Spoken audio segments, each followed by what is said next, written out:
paz de Cristo. Amém. Trago também saudação do nosso bispo, Dom Adonias, a todos vocês, um próspero ano novo, feliz Natal também, que já comemoramos.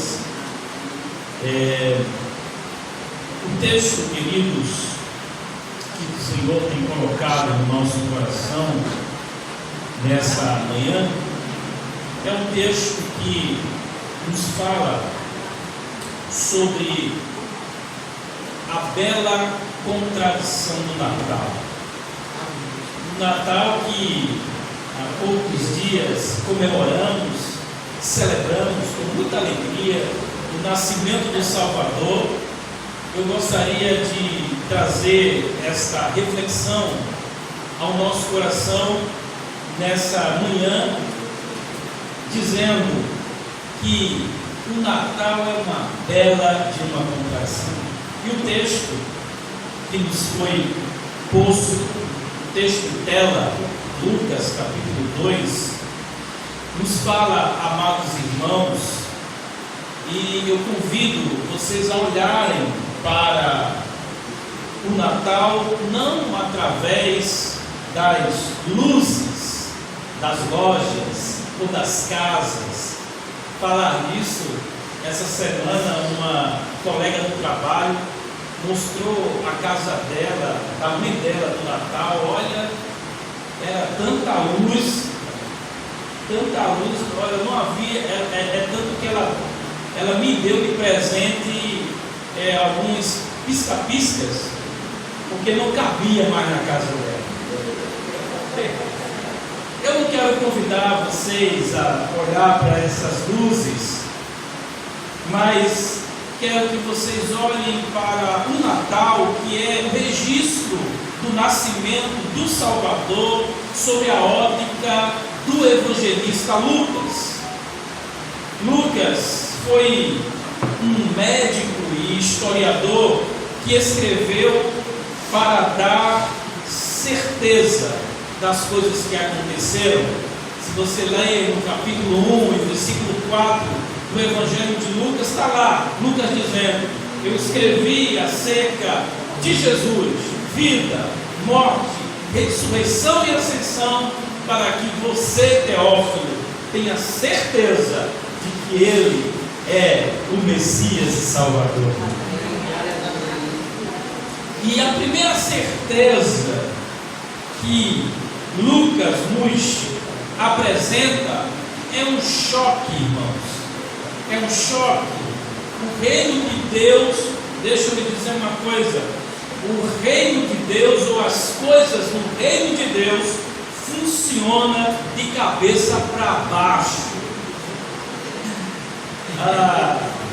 Ou seja, as plataformas do mundo, a visão ou a cosmovisão do mundo, quando vai se entrelaçar com o reino de Deus, não cabe, porque o reino de Deus é de cabeça para baixo.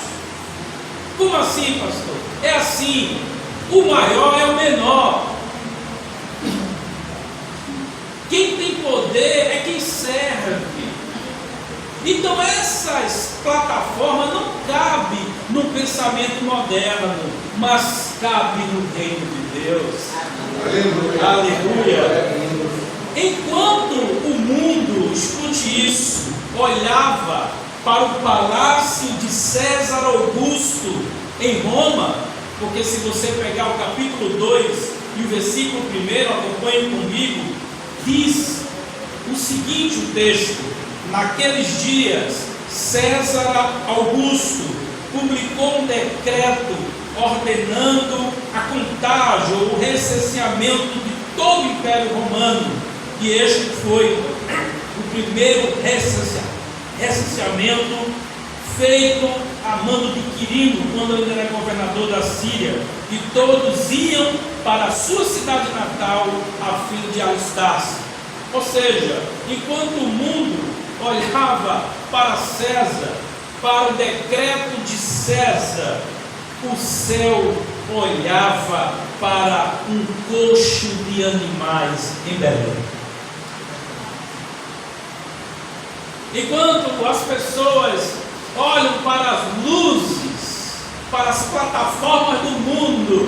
Deus olha para o coxo do nosso coração, o presépio da nossa alma. Meus amados irmãos, como disse um certo teólogo chamado C.S. Lewis, o Natal é uma invasão silenciosa. Deus entra no mundo por meio de uma cocheira de animal. O rei não veio para ser servido em tapetes vermelhos, mas ainda tem gente querendo tapete vermelho, e olha que não é nada desse mundo. Essa é a contradição do Natal. O Rei do Universo não nasceu em palácios. O Criador de todas as coisas não nasceu no sinédrio, nem no templo. Ele nasceu e ele entrou no mundo, como disse C.S. Lewis, em uma invasão silenciosa. Ele veio para habitar em nossa escassez. O Natal é, por definição, uma contradição. Enquanto mesas estão cheias, outras estão vazias. Enquanto casas estão cheias de luzes, outras estão apagadas. E aqui eu quero falar de 3 contradições do Natal. A primeira, o local. A manjedoura é o local contraditório para o nascimento de alguém de realeza. A manjedoura é um lugar inóspito para o nascimento de qualquer criança. Imagine do Filho de Deus. O texto diz em Lucas capítulo 2, versículo 7, a parte B do versículo diz: e deitou numa manjedoura, porque não havia lugar para ele na hospedaria. Não havia lugar para ele num lugar organizado. Não havia lugar para ele num lugar apropriado, numa cama quente, num lugar iluminado. Mas isso nos ensina grandes verdades. Primeira, é que muitas vezes nós lemos estes versículos e pensamos que a manjedoura foi um erro de percurso. Não é? Quem não já leu esse texto assim, olha, não era bem assim que Deus queria. A manjedoura, esse lugar inóspito, esse lugar sedentino, esse lugar inapropriado, parece ter sido um erro de percurso. Parece que Deus não calculou direito. O plano B de emergência, mas não foi. Essa é a grande contradição. A manjedoura foi uma escolha teológica. A manjedoura foi uma escolha apropriada. O símbolo, a manjedoura, que era o lugar onde os animais comiam, era o símbolo da nossa inadequação. A manjedoura representa, meus irmãos, o coração humano em seu estado bruto, desprezível, inóspito, marcado pelo cheiro das nossas falhas e completamente inapropriado para um rei.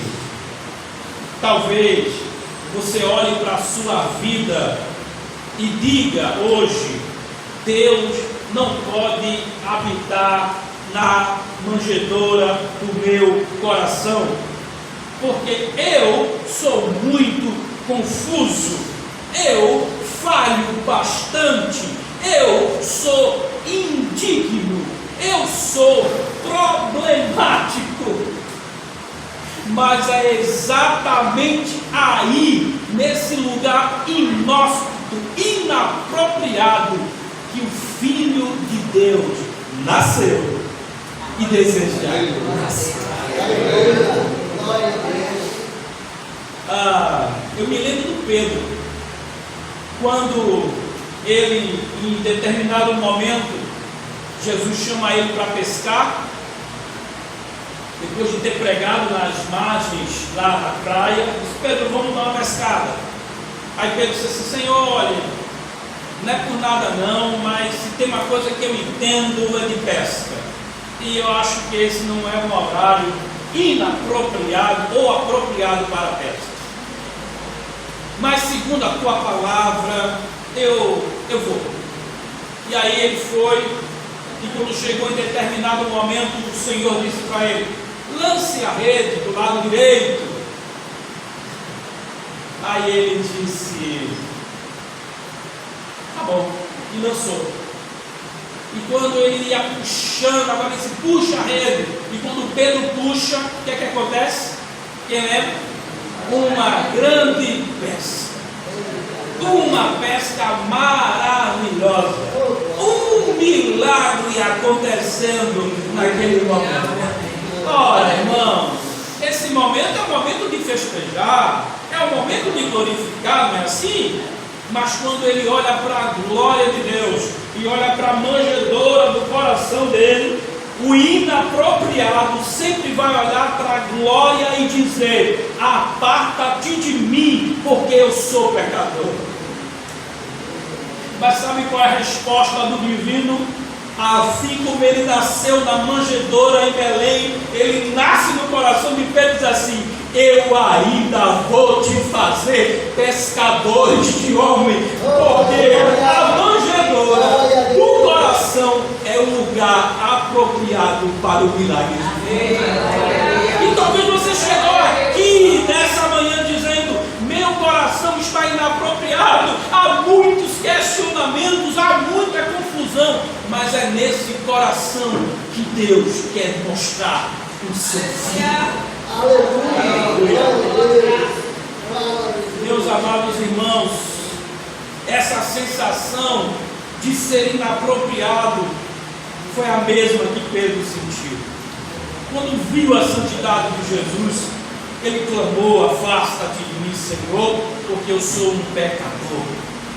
Pedro achava que sua vida era uma manjedoura suja demais para o santo de Deus. Mas a contradição do Natal é esta: Jesus não se afasta daqueles que confessam que seu coração é inapropriado. Não é uma grande contradição. É assim o reino de Deus, porque a palavra de Deus diz que Deus rejeita aos soberbos, mas ao humilde Deus revela seu poder. É quando revelamos de fato quem somos que podemos experimentar o poder transformador de Jesus Cristo. Porque Deus Ele não fica assim, como você é bem preparado, como o seu coração é tão limpo e puro. Não.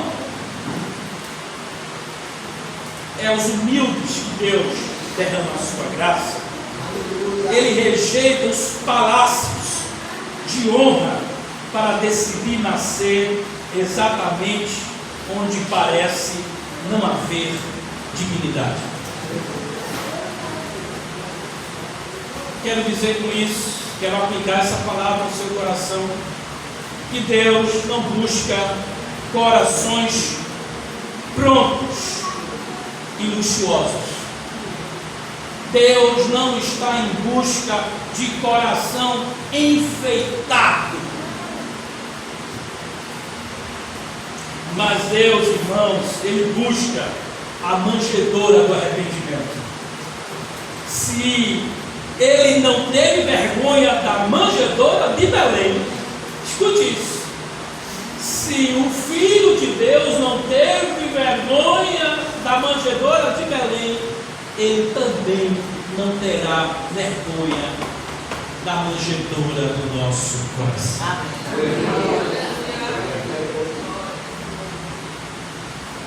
Ele não tem vergonha da sua história. Na verdade, a sua história é uma plataforma para louvor e glória de seu nome. Quanto mais sujo, mais a graça de Deus superabunda, porque aonde abundou o pecado, superabundou a graça. Irmãos, onde o mundo vê um lugar inapropriado, Deus vê um berço para a sua glória. Essa é a primeira contradição do Natal, o lugar inapropriado. A segunda contradição é a mensagem. Se você olhar no versículo 8 do capítulo 2 do Evangelho que escreveu Lucas, o texto diz que havia naquela mesma região pastores guardando os seus rebanhos durante a vigília da noite.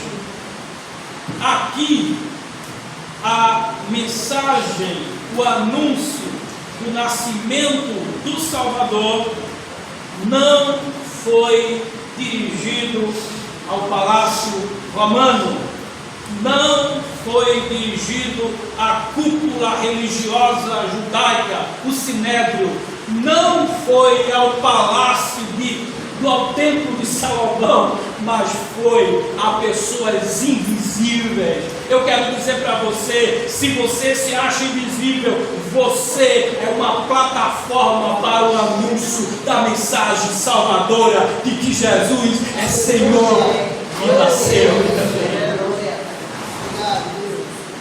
Se fôssemos arquitetar o Natal, vamos pensar comigo, se eu e você fosse arquitetar o Natal, a gente ia fazer mais ou menos assim: o anúncio iria para o templo,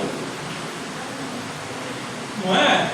Um lugar onde as pessoas que criam em Deus e adoravam a Deus iam lá. Lá parece ser um lugar mais especial. Parece a primeira vez do anúncio de que o Salvador nasceria. Se eu fosse um arquiteto do Natal, eu botaria no templo, ou então no Senado romano. Mas o céu escolhe os invisíveis. O céu escolheu os pastores que na vigília da noite guardava o seu rebanho. Quem eram eles? Na cultura de Lucas, pastores eram excluídos, eram considerados rudes, alguns até dizem que cerimonialmente impuros. O testemunho deles não valia em tribunais.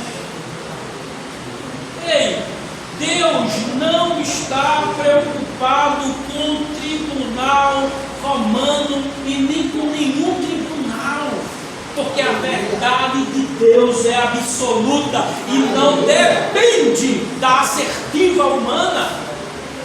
O que Deus declarou sobre você na palavra de Deus vai se cumprir. A igreja já é triunfante em Deus. Já existe um lugar preparado para o povo de Deus, de modo que as lutas e as angruras e as dificuldades que eu e você estão enfrentando agora não podem ser comparados ao que Deus reservou para os seus filhos. Disse Paulo, ainda nem sequer subiu ao coração humano, nem à imaginação humana. Você pode ser doutorado em teologia, mestrado, pode ser, tem até um tal de doutor em divindade, mas você não vai conseguir ver ainda o que Deus preparou para aqueles que esperam nele.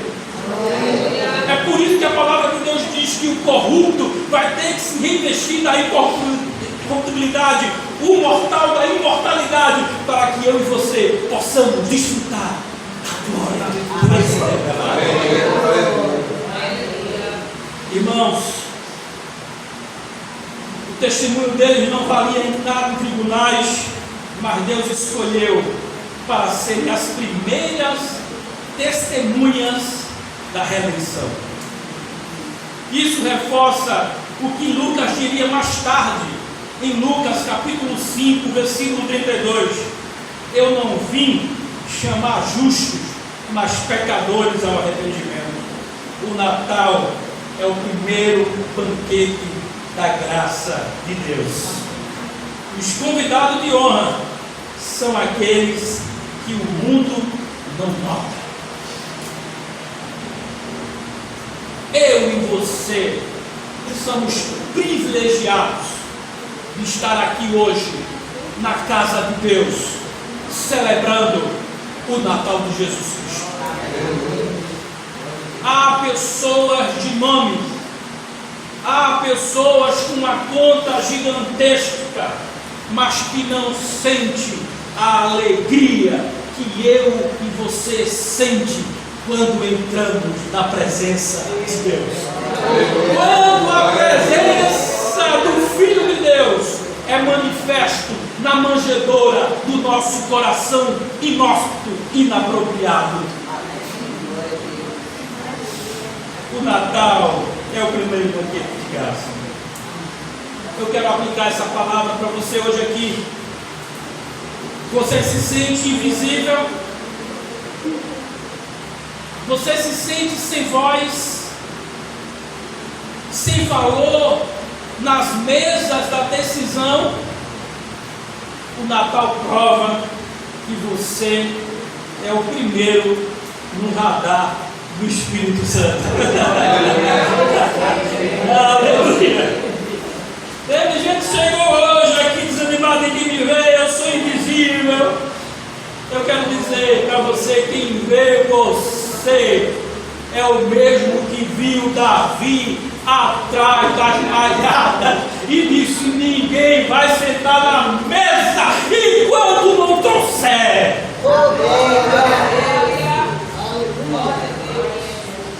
Deixa eu lhe dizer uma coisa. A mensagem mais alta do universo, escute isso, a mensagem mais importante de toda a história humana, a mensagem ecoou primeiro nos ouvidos dos mais baixos da terra. Aos pastores que estavam lá, eu quero dizer para você, a mensagem mais importante do universo está no coração da igreja. Hoje o Senhor te traz aqui para dizer assim: eu valorizo tanto você, que eu coloquei você como porta-voz da minha mensagem, na sua casa, no seu trabalho, na sua vizinhança e na igreja. Você foi escolhida e escolhido, assim como os pastores que estavam na comarca. Terceira e última contradição, estou chegando ao final, é a resposta. A resposta de quando Maria e José vai em busca de uma hospedaria de um lugar apropriado para o nascimento do Filho de Deus?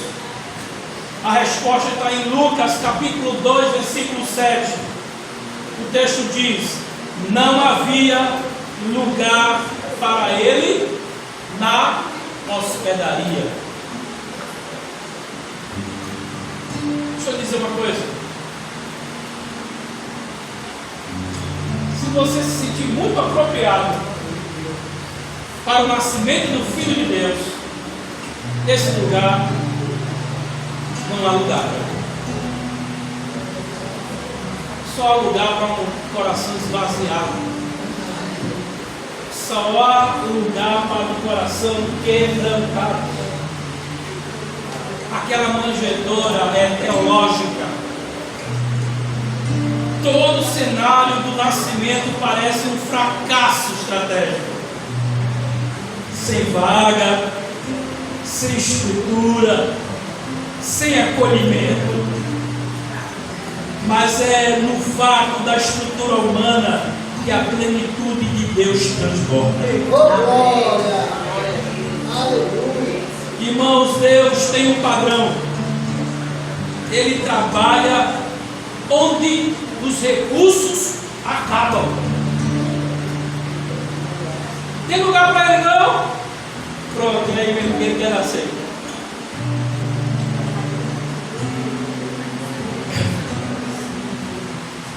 Ele trabalha onde os recursos acabam. No ventre de Maria. O ventre de Maria era impossível nascer uma criança. Não é porque Maria era estéril, não. É porque Maria era virgem. E Jesus só podia ser gerado dentro de Maria por obra e graça do Espírito Santo. Aonde não há diagnóstico favorável, onde as forças acabarem, quando você não depender mais das suas forças, você vai fazer que nem Pedro: socorre-me, Senhor, e levanta a mão, e Deus vai pegar pela tua mão e vai te dizer: porque você temeu o homem de pouca fé.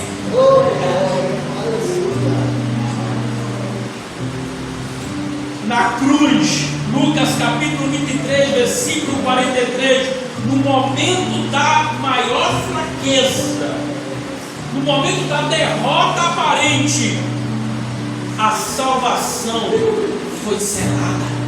Aleluia. Como afirmou um teólogo chamado Calbart, conhecemos a Deus justamente onde nossa capacidade termina. Quero dizer para você, se hoje você vive um tempo, escuta essa mensagem, não saia daqui sem ela. Se você está vivendo um tempo de portas fechadas, ou sente que não tem recurso para seguir, não se desespere, pastor Jornal. Aleluia. É no vácuo dos recursos humanos, é o jardim das possibilidades de vida. Aonde a terra seca haverá o rio. Onde as folhas são secas, Deus vai trazer verde. Deus não precisa de hospedarias. Quem disse que você tem que estar pronto para Deus começar uma obra na sua vida? Quem disse que vocês têm que estar pronto para adentrar em determinado ministério aqui na paróquia El Shaddai? O Espírito Santo está falando com você hoje aqui, dizendo: não preciso da tua prontidão, preciso da tua manjedoura para fazer dela graça e misericórdia.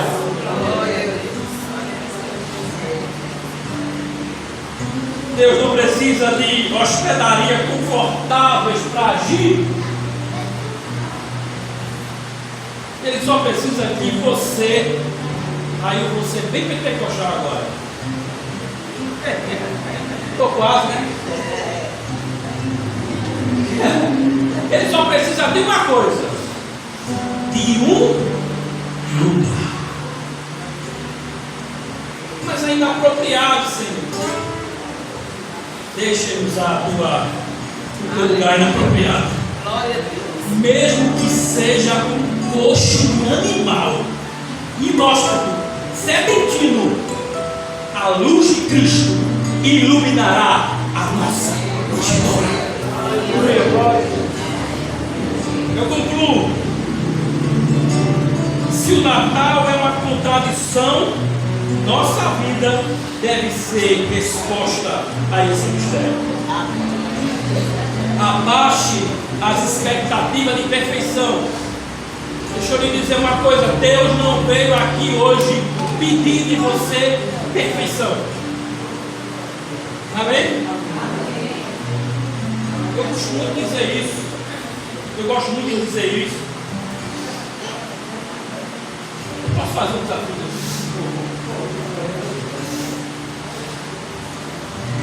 Eu gosto muito de dizer isso. Que nesse mesmo texto,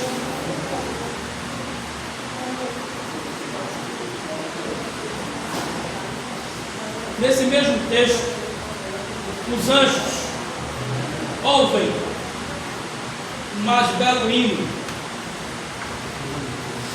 vozes de serafins cantavam ao Senhor. Aleluia. Deixa eu lhe dizer,